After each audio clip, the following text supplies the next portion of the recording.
ધોરણ 12 chapter number 12 biotechnology અને તેના પ્રયોજનો, કે જેમાં આપણે ગયા વિડીયોમાં પાજનીનિક પ્રાણીઓ વિશેની બેઝિક માહિતી મેળવી હતી.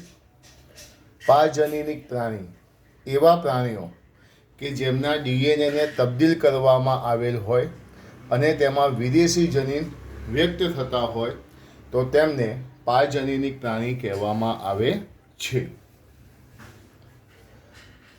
પાજનીનિક પ્રાણીઓના જો આપણે નામ જોવા જઈએ કે કયા કયા પાજનીનિક પ્રાણીઓ અત્યાર સુધીમાં ઉત્પન્ન કરાયા છે,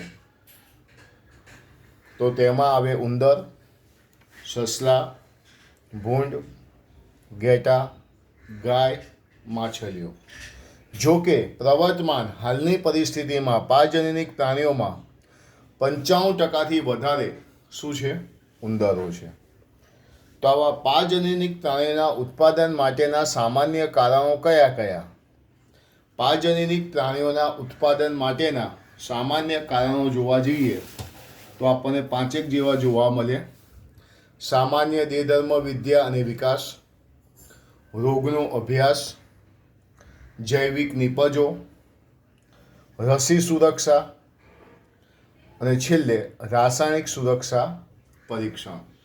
તો આ જે 5 સામાન્ય કારણો જે છે તેની આપણે સ્ટેપ બાય સ્ટેપ ચર્ચા કરીશું. તો સૌથી પહેલાં સામાન્ય દેહધર્મ વિદ્યા અને વિકાસ. સામાન્ય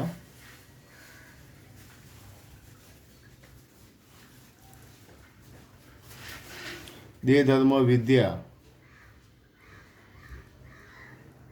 અને વિકાસ. તો સૌથી પહેલાં તો પાજનીનિક પ્રાણીઓનું નિર્માણ સમજો બધા ખાસ. પાજનીનિક પ્રાણીઓનું નિર્માણ શા માટે કરવામાં આવે છે? તો પાજનીનિક પ્રાણીઓનું નિર્માણ જનીનના નિયંત્રણ માટે તેમજ શરીરના વિકાસ તેમજ તેના સામાન્ય કાર્યો પર થતી અસરોનો અભ્યાસ કરવા માટે કરવામાં આવે છે. ફરીથી એકવાર, પાજનીનિક પ્રાણીઓનું નિર્માણ શા માટે કરવામાં આવે છે? તો હું અહીંયા એવું લખું કે પાજનીનિક પ્રાણીઓનું નિર્માણ પાજનીનિક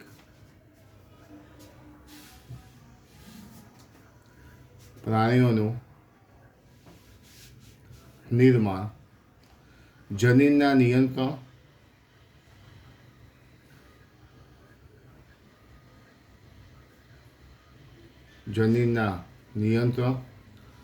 અને શરીરના વિકાસ અને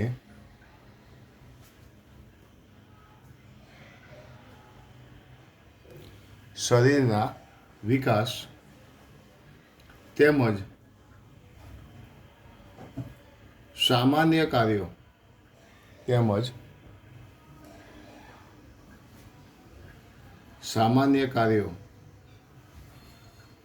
પર થતી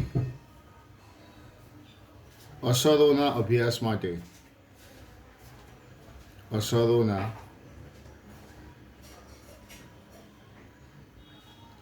અભ્યાસ માટે કરવામાં આવે છે. આપણે ખાલી આ મુદ્દો લખીશું, ઉદાહરણ આપણે ખાલી સમજવાનું છે, લખવાનું નથી. પાજનીનિક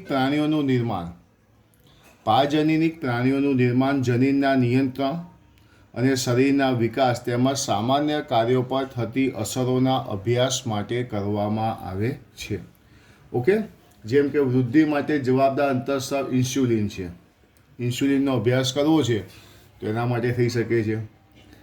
બીજી જાતિના જનીનનો પ્રવેશ કરાવ્યા સિવાય કેવી રીતે ફેરફારો થાય છે, જૈવિક ભૂમિકા શું ભજવે છે તે સમજવા માટે થાય છે. પણ આપણે અહીંયા સામાન્ય દેહધર્મ વિદ્યા અને વિકાસ, પાજનીનિક પ્રાણીઓનું નિર્માણ જનીનના નિયંત્રણ અને શરીરના વિકાસ તેમજ સામાન્ય કાર્યો પર થતી અસરોના અભ્યાસ માટે કરવામાં આવે છે. બરાબર. કોઈ પણ હોર્મોન છે તો એ શું કામ કરે છે, વૃદ્ધિમાં કેવી રીતે મહત્ત્વની ભૂમિકા ભજવે છે તે બધું સમજવા માટે થાય છે. પણ અહીં આપણે પહેલા નંબરનો મુદ્દો લખીશું કે પાજનીનિક પ્રાણીઓનું નિર્માણ, જનીનના નિયંત્રણ અને શરીરના વિકાસ તેમજ સામાન્ય કાર્યો પર થતી અસરોના અભ્યાસ માટે કરવામાં આવે છે. જોઈ લો બધા એકવાર પહેલા નંબરનું.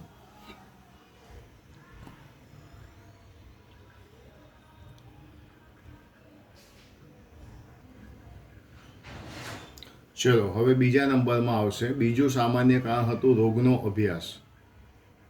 બીજા નંબરમાં હતો રોગનો અભ્યાસ. હવે જે રોગનો અભ્યાસ છે, રોગોના વિકાસમાં જનીનોની ભૂમિકા શું છે, રોગોના વિકાસમાં જનીનોની ભૂમિકા શું છે તેની સમજ વધારવા માટે પાજનીનિક પ્રાણીઓ વિકસાવવામાં આવ્યા છે. ફરીથી એકવાર પહેલો પેટા મુદ્દો કે રોગોના વિકાસમાં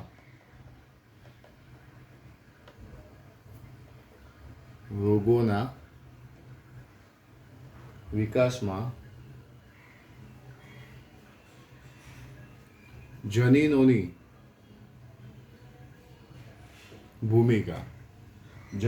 ભૂમિકા શું છે,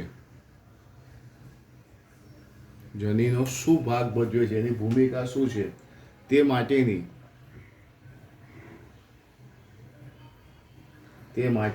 આપણી સમજને વધારવા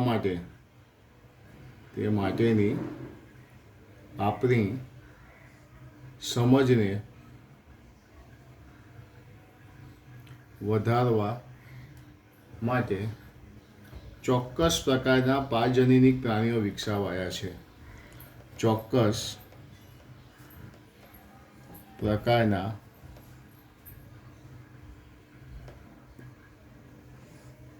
પાજનીનિક પ્રાણીઓ વિકસાવવામાં આવ્યા છે. ચલો પહેલો મુદ્દો ફરીથી એકવાર. રોગોના વિકાસમાં જનીનોની ભૂમિકા શું છે તે માટેની આપણી સમજને વધારવા માટે ચોક્કસ પ્રકારના પાજનીનિક પ્રાણીઓ વિકસાવવામાં આવ્યા છે. બીજી વસ્તુ કે વર્તમાન સમયમાં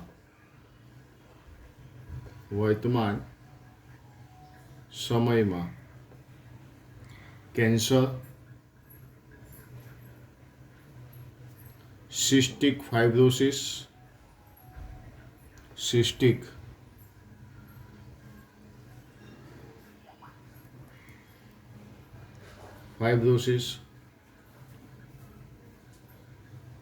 સંધિવા,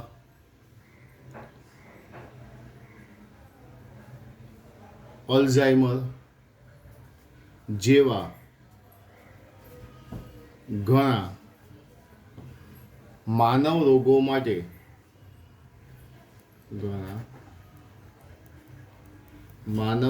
માટે પાજનીનિક મોડેલ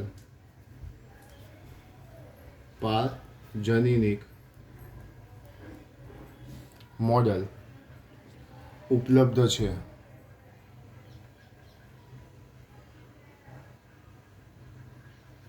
પાજનીનિક મોડેલ કયા રોગો માટેના પાજનીનિક મોડેલ વિકસાવવામાં આવ્યા છે? તો આપણે વાત કરીએ વર્તમાન સમયની અંદર કેન્સર, સિસ્ટિક ફાઇબ્રોસિસ, સંધિવા, અલ્ઝાઇમર જેવા ઘણા રોગો માટેના પાજનીનિક મોડેલ ઉપલબ્ધ છે. તો આ બીજા નંબરનું સામાન્ય કારણ હતું રોગનો અભ્યાસ. રોગોના વિકાસમાં જનીનોની ભૂમિકા શું છે તે માટેની આપણી સમજને વધારવા માટે ચોક્કસ પ્રકારના પાજનીનિક પ્રાણીઓ વિકસાવવામાં આવ્યા છે. વર્તમાન સમયમાં કેન્સર, સિસ્ટિક ફાઇબ્રોસિસ, સંધિવા, અલ્ઝાઇમર્સ જેવા ઘણા માનવ રોગો માટેના પાજનીનિક મોડેલ ઉપલબ્ધ છે. ત્યાર પછી આપણે ત્રીજા નંબરનું કારણ જોઈશું, જેનું નામ છે જૈવિક નિપજો.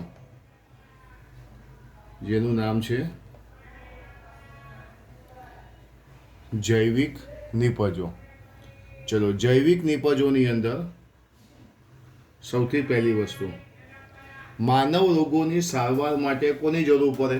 દવાઓની. તો અહીંયા પહેલાં લખીશ કે માનવ રોગો, કેટલાક માનવ રોગો એવા છે કે માનવ રોગોની સારવાર માટે દવાઓની આવશ્યકતા રહે છે. દવાઓની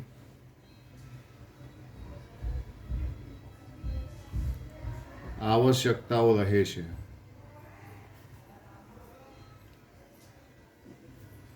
જે જૈવિક નિપજોની બનેલી હોય છે. જે જૈવિક નિપજોની બનેલી હોય છે. આવી નિપજોને બનાવવી ખૂબ જ ખર્ચાળ છે. આવી નિપજોને બનાવવી ખૂબ જ ખર્ચાળ છે. માનવ રોગોની સારવાર માટે દવાઓની આવશ્યકતા રહે છે જે જૈવિક નિપજોની બનેલી હોય છે અને આ જે જૈવિક નિપજોને બનાવવી ખૂબ જ ખર્ચાળ હોય છે. હવે આપણે શું કરીશું? પારજનીનિક પ્રાણીઓ સમજો ખાસ બધા. પારજનીનિક પ્રાણીઓ જે ઉપયોગી જૈવિક નિપજોનું નિર્માણ જે શું કરે છે? જૈવિક નિપજોનું નિર્માણ કરે છે. તેના ડીએનએના ભાગનો પ્રવેશ કરાવાય છે જે વિશિષ્ટ નિપજોના નિર્માણમાં ભાગ લે છે. એટલે હું અહીંયા પારજનીનિક પ્રાણી વિશે લખીશ કે પારજનીનિક પ્રાણીઓ જે ઉપયોગી જૈવિક નિપજોનું નિર્માણ કરે છે. ઉપયોગી જૈવિક નિપજોનું નિર્માણ કરે છે. તેમાં ડીએનએના ભાગનો પ્રવેશ કરાવાય છે. ડીએનએના ભાગનો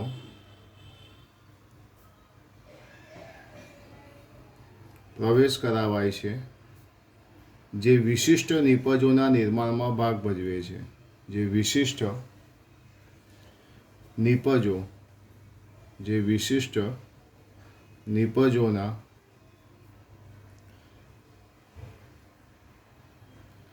નિર્માણમાં ભાગ લે છે. ચલો ફરીથી એકવાર પહેલો અને બીજો મુદ્દો કે માનવ રોગોની સારવાર માટે દવાઓની જરૂર પડે છે જે જૈવિક નિપજોની બનેલી હોય છે. આવી નિપજોને બનાવવી ખૂબ જ ખર્ચાળ હોય છે. પારજનીનિક પ્રાણીઓ જે ઉપયોગી જૈવિક નિપજોનું નિર્માણ કરે છે તેમાં ડીએનએના ભાગનો પ્રવેશ કરાવાય છે જે વિશિષ્ટ નિપજોના નિર્માણમાં ભાગ લે છે. દાખલા તરીકે એક આપણે ઉદાહરણ જોઈશું. દાખલા તરીકે એક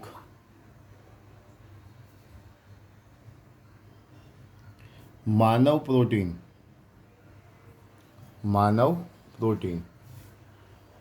આ નીટની પરીક્ષાની અંદર પૂછાઈ ગયેલું છે. આલ્ફા-1 એન્ટીટ્રિપ્સિન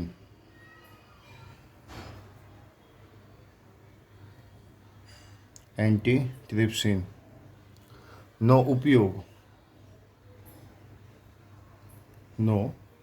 ઉપયોગ એમ્ફીસેમા રોગની સારવારમાં થાય છે.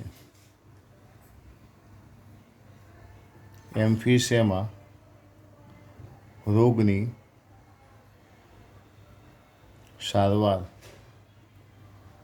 માટે થાય છે. હવે એમ્ફીસેમા જે આપણે ધોરણ 11ની અંદર ભણી ગયા, શ્વસનમાં થતો એક રોગ છે એમ્ફીસેમા કે જેમાં શું હતું? ફેફસાની પેશીઓ નાશ પામે છે. શ્વાસ ઉચ્છ્વાસની અંદર તકલીફ થાય છે. એમ્ફીસેમા રોગ વિશે આપણે જોયેલું. બ્રોન્કાઇટિસ, દમ અસ્થમા, એમ્ફીસેમા, ન્યુમોનિયા એ બધા રોગો. તો ચલો પહેલું ઉદાહરણ, માનવ પ્રોટીન આલ્ફા-1 એન્ટીટ્રિપ્સિનનો ઉપયોગ એમ્ફીસેમાની સારવાર માટે થાય છે. એવી જ રીતે ફિનાઇલ કીટોનુરિયા અને સિસ્ટિક ફાઇબ્રોસિસની સારવાર માટે પ્રયાસ કરવામાં આવેલ છે. એવી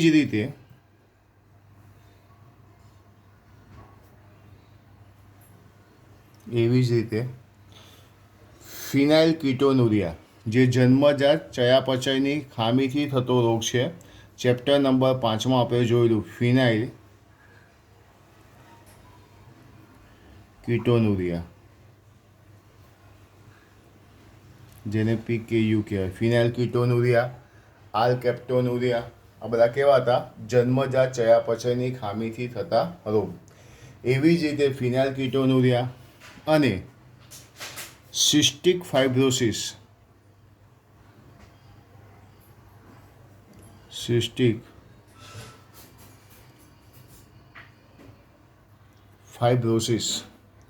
ની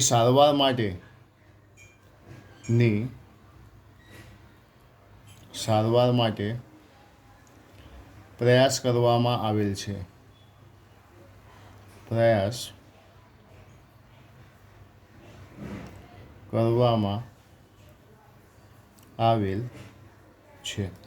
તો આ થયું પહેલું. માનવ પ્રોટીન આલ્ફા-1 એન્ટીટ્રિપ્સિનનો ઉપયોગ એમ્ફીસેમાની સારવાર માટે થાય છે. એવી જ રીતે ફિનાઇલકીટોનુરિયા, સિસ્ટિક ફાઇબ્રોસિસની સારવાર માટે પણ પ્રયાસ કરવામાં આવે છે. ત્યાર પછી બીજા નંબરનું એક ઉદાહરણ લખીશું કે ઈસવીસન 1977માં પ્રથમ પાજનીનિક ગાય પ્રથમ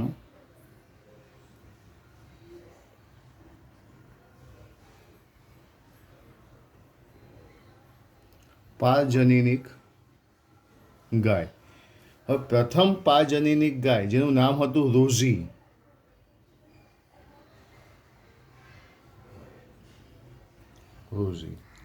પ્રથમ પાજનીનિક ગાય રોઝી દ્વારા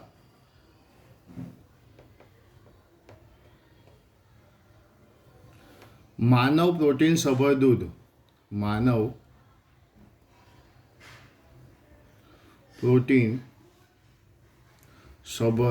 દૂધ ઉત્પન્ન કરવામાં આવ્યું.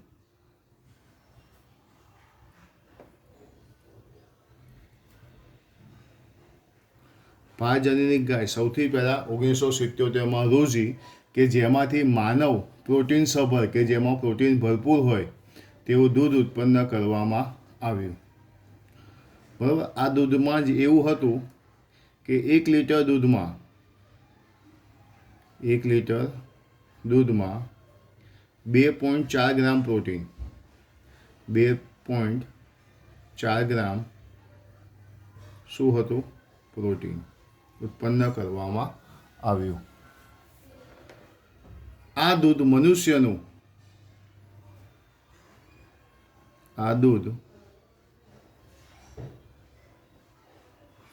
મનુષ્યનું આલ્ફા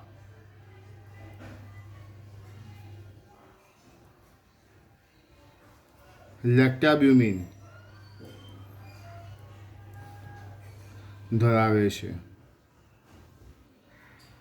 કયું પ્રોટીન ધરાવે છે? આલ્ફા લેક્ટાબ્યુમિન. આ પણ ગુજકેટ અને નીટ બંનેમાં પૂછાયેલો સવાલ છે. ધરાવે છે અને તે માનવ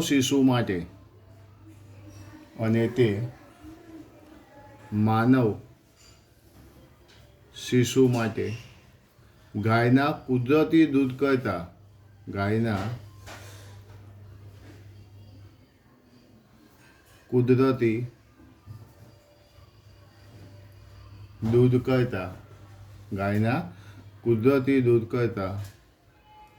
વધુ પોષણયુક્ત સમતોલ ઉત્પાદન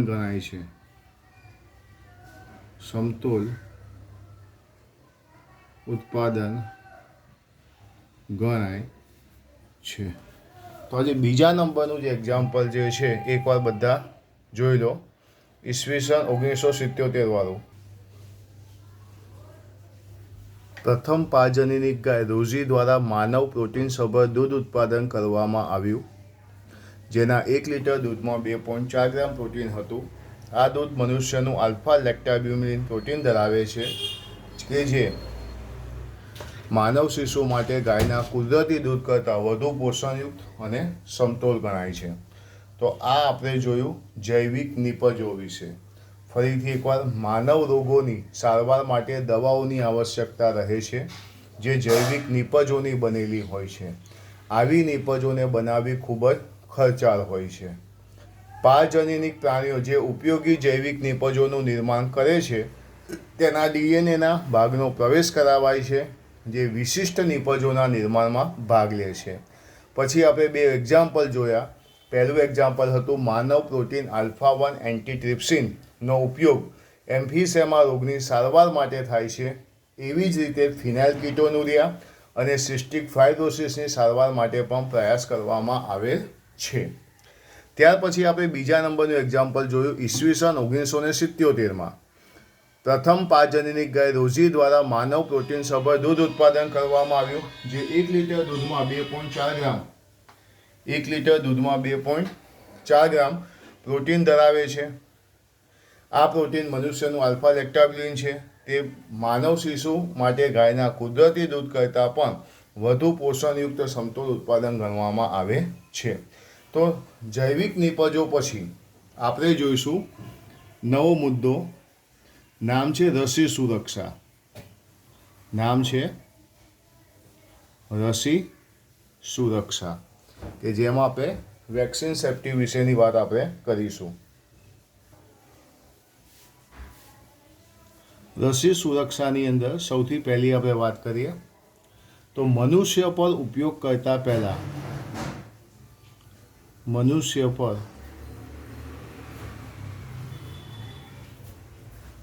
ઉપયોગ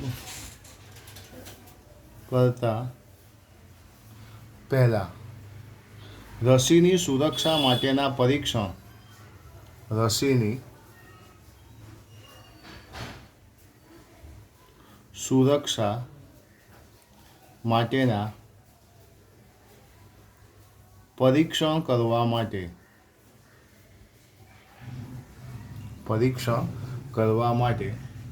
પાજનીનિક ઉંદરોનું નિર્માણ કરવામાં આવ્યું છે. પાજનીનિક ઉંદરોનું નિર્માણ કરવામાં આવ્યું છે. મનુષ્ય પર ઉપયોગ કરતા પહેલાં રસીની સુરક્ષા માટેના પરીક્ષણ કરવા માટે પાજનીનિક ઉંદરોનું નિર્માણ કરવામાં આવ્યું છે. શરૂઆતમાં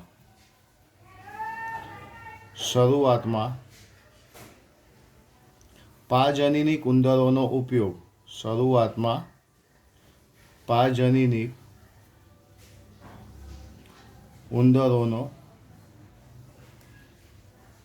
ઉપયોગ પોલિયો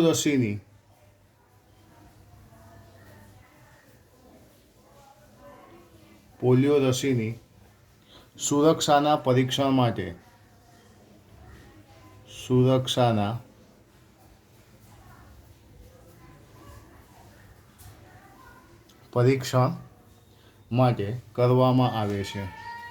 કરવામાં આવે છે.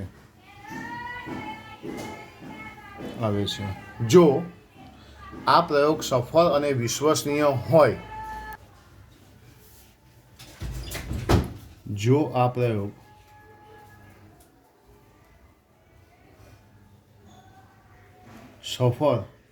અને વિશ્વસનીય હોય હશે તો રસી સુરક્ષા માટે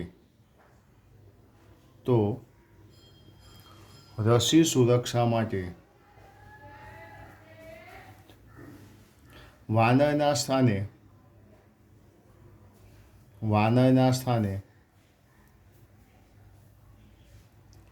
પાજનીનિક ઉંદરોનો ઉપયોગ થઈ શકશે. પાજનીનિક ઉંદરોનો ઉપયોગ થઈ શકશે.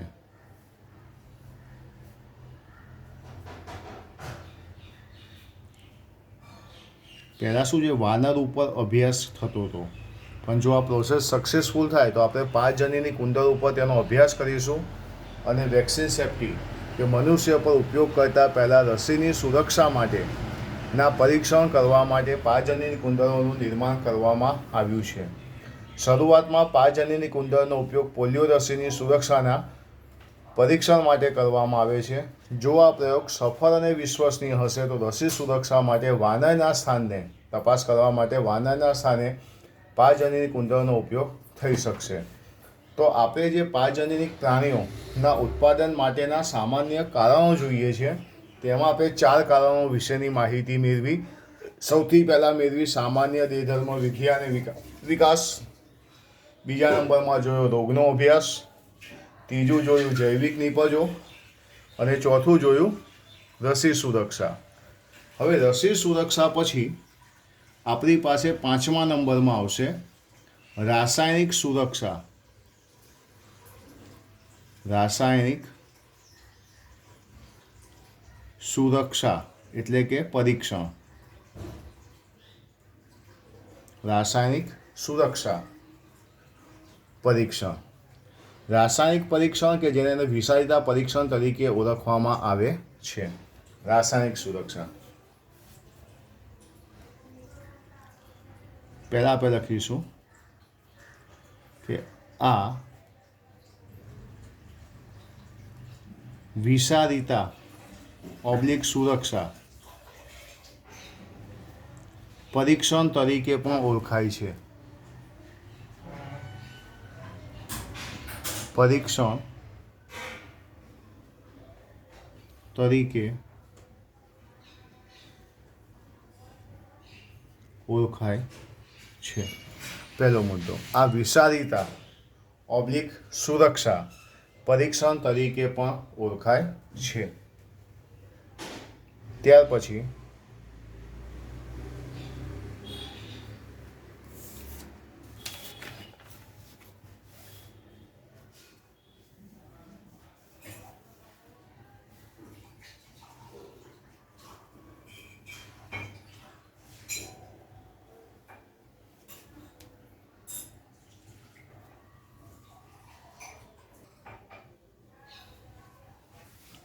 આ એ જ પ્રક્રિયા છે. આ એ જ પ્રક્રિયા છે કે જેમાં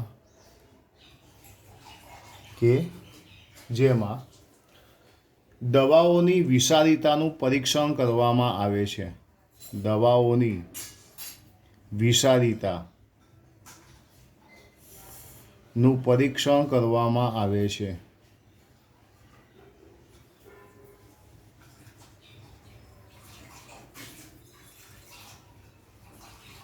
કે દવાઓની અંદર વિષારિતાનું પ્રમાણ કેટલું છે તે નક્કી કરવામાં આવે છે. પાજનીનિક પ્રાણીઓમાં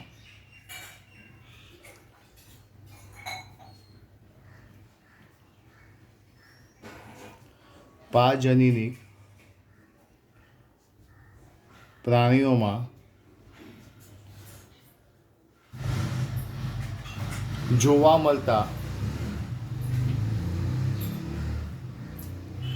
કેટલાક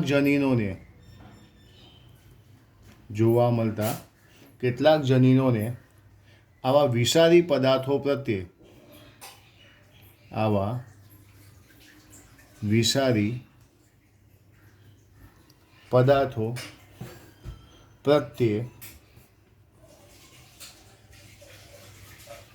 અતિ સંવેદનશીલ બનાવાય છે. અતિ સંવેદનશીલ બનાવાય છે. પાજનીનિક પ્રાણીઓમાં જોવા મળતા કેટલાક જનીનોને આવા વિષારી પદાર્થો પ્રત્યે અતિ સંવેદનશીલ બનાવાય છે, જ્યારે બિન પાજનીનિક પ્રાણીઓમાં જ્યારે બિન પારજનીનિક પ્રાણીઓમાં આવું જોવા મળતું નથી.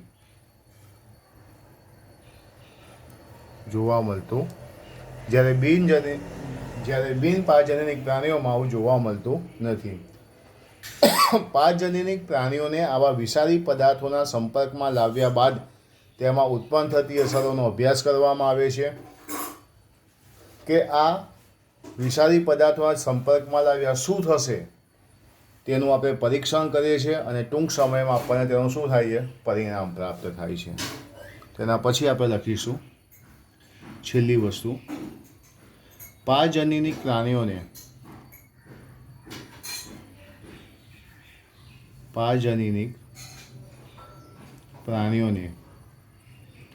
વિષારી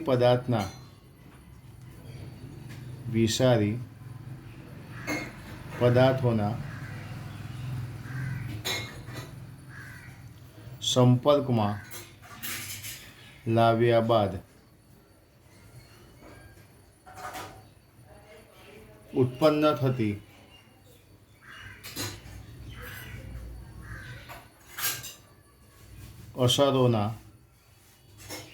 અસરોનો અભ્યાસ કરવામાં આવે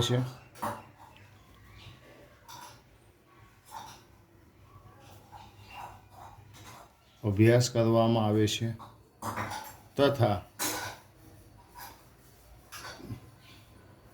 આવી વિષારીતાના પરીક્ષણ કર્યા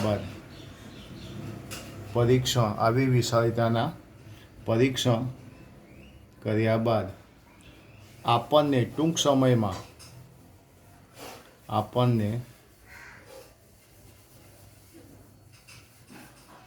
સમયમાં જ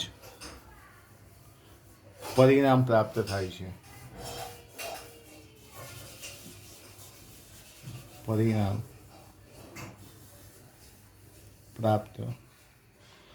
છે. તો આ થયું આપણે રાસાયણિક સુરક્ષા પરીક્ષણ. પારજનીનિક પ્રાણીઓના ઉત્પાદન માટેના સામાન્ય કારણો કયા કયા છે તે આપણે જોયા. આ એક પ્રક્રિયા છે જેમાં દવાઓની વિષારીતાનું પરીક્ષણ કરવામાં આવે છે. પારજનીનિક પ્રાણીમાં જોવા મળતા કેટલાક જનીનોને આવા વિષારી પદાર્થો પ્રત્યે અતિસંવેદનશીલ બનાવાય છે, જ્યારે બિન પારજનીનિક પ્રાણીઓમાં આવું જોવા મળતું નથી. પારજનીનિક પ્રાણીઓને વિષારી પદાર્થોના સંપર્કમાં લાવ્યા બાદ ઉત્પન્ન થતી અસરોનો અભ્યાસ કરવામાં આવે છે તથા આવી વિષારીતાના પરીક્ષણ કર્યા બાદ આપણે ટૂંકા સમયમાં જ પરિણામ પ્રાપ્ત થાય છે. તો આ હતું 12.3 પારજનીનિક પ્રાણીઓ વિશે. પારજનીનિક પ્રાણીઓ કોને કહેવાય, કયા કયા પારજનીનિક પ્રાણીઓ વિકસાવાયા છે, પારજનીનિક પ્રાણીઓના ઉત્પાદન માટેના સામાન્ય કારણો કયા કયા છે કે જેમાં આપણે સામાન્ય દેહધર્મ વિદ્યા અને વિકાસ જોયું, રોગોના અભ્યાસ વિશેની માહિતી જોઈ, જૈવિક નિપજો જોયું, રસી સુરક્ષા જોયું, રાસાયણિક સુરક્ષા પરીક્ષણ વિશેની માહિતી મેળવી. બધાએ ખાસ એકવાર આ ચોપડીમાંથી વાંચવું, વિડીયોને 2-3 વાર જોવા અને આની સાથે જે PDF આપેલી છે એ PDFમાં લખ્યું હોય એ પ્રમાણે તમારે લખવાનું છે. આ સાથે અહીં 12.3નો ટૉપિક પૂરો થાય છે.